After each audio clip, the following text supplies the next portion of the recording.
बिस्मिल्लाहिर्रहमानिर्रहीम। अस्सलाम वालेकुम। रेड आई न्यूज़ के साथ मैं हुसैन हुसैन। चलते हैं खबरों की जानिब। अमरीकी कांग्रेस में पाकिस्तान के हक में करारदाद पेश। क़याम अमन की कोशिशों की तारीफ। करारदाद में कहा गया है कि पाकिस्तान एक गैर जानबदार और काबिल एतमाद सालिस है जिसने ऐसे तबाहकुन तनाज़े के दौरान सफारती किरदार अदा किया जिसके नतीजा में बड़े पैमाने पर जानी नुकसान, अवाम की बेदखली और आलमी बरादरी पर भारी माली बोझ पड़ा।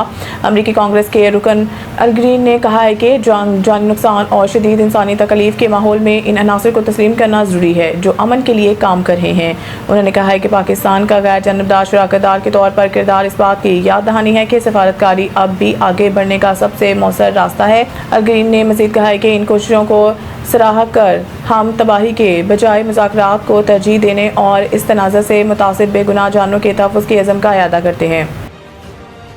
आबनाए हुर्मुज़ में ईरान से झड़पों के बावजूद जंग बंदी बरकरार है। अमरीकी सदर ट्रंप ने सहाफ़ियों से गुफ्तगू करते हुए कहा है कि ईरान को आज अमरीकी बहरी जहाज़ों पर हमले नहीं करने चाहिए थे। ईरान ने अमरीकी जहाज़ों पर मिसाइल और ड्रोन हमले किए हैं। अमरीकी सदर ने कहा है कि ईरान की पहली रजीम ख़त्म हो गई, दूसरी तकरीबन नाकारा हो चुकी है। ईरान में रजीम चेंज हो तो चुकी, अब हम तीसरी रजीम से डील कर रहे हैं। ईरान जल्द मुआहदे पर दस्तखत कर देगा। ईरान किसी सूरत एटमी हथियार नहीं रख सकता।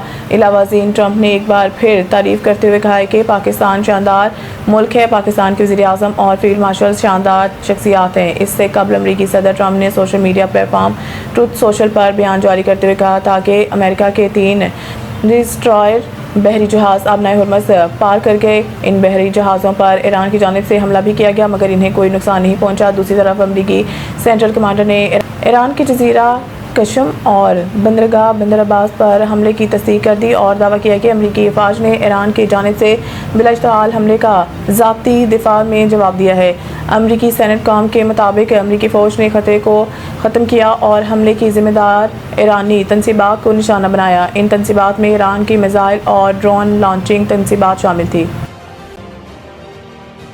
नायब वज़ीर आज़म इसहाक़ डार की दाता दरबार आमद। तरक्याती मनसूबों का जायज़ा। सेक्रेटरी औक़ाफ़ ने नायब वज़ीर आज़म को जारी तरक्याती मनसूबों, इंतज़ामी अमूर और ज़ायरीन की सहूलियात से मुतल्लिक़ तफ़सीली ब्रीफिंग दी है। नायब वज़ीर आज़म ने दाता दरबार के मुख्तलिफ़ तरक्याती मनसूबों का मुआयना किया और जारी तौसीही प्रोग्राम को काबिल तहसीन करार देते हुए कहा है कि हज़रत दादा गंज बख्श का मज़ार अमन, रूहानियत, रवादारी और इस्लामी इक़दार का अजीम मरकज़ है।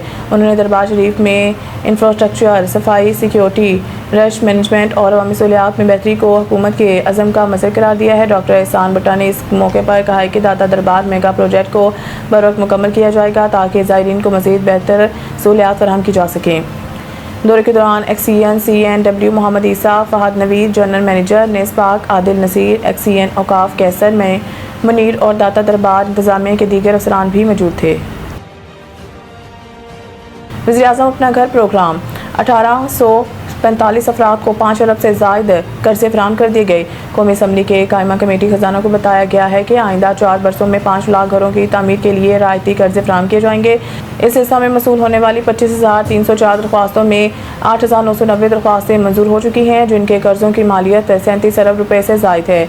वफाकी सेक्रेटरी ख़जाना, सेक्रेटरी हाउसिंग एंड वर्क्स और सेक्रेटरी कानून इंसाफ ने अरकान कमेटी के वज़ीर आज़म अपना घर प्रोग्राम के निफाज के फ्रेमवर्क और हाउसिंग फाइनेंस फोरक्लोजर कवानीन से मुतल्लिक़ मुजज़्ज़ा इस्लाहात पर ब्रीफिंग दी है। सेक्रेटरी वज़ारत हाउसिंग एंड वर्क्स ने अपनी प्रेजेंटेशन में बताया कि वज़ीर आज़म अपना घर प्रोग्राम एक सब्सिडी शुदा हाउसिंग फाइनेंस स्कीम है। इसके तहत पहली बार घर खरीदने वालों को 1 करोड़ रुपए तक कर्ज फराहम किया जाएगा जिस पर मुकर्रर मार्कअप रेट 5% है और अदायगी की मुद्दत 20 साल रखी गई है जबकि फाइनेंसिंग का तनासुब 90-10 है। वज़ारत हाउसिंग ने वाज़ेह किया है कि बैंकों के खर्चात कम करने, सरमायाकारों के एतमाद में इजाफा करने और मार्गेज फाइनेंस सेक्टर की पायदार तरक्की के लिए फोरक्लोजर और रिकवरी कवानीन में इस्लाहात नागज़ीर हैं।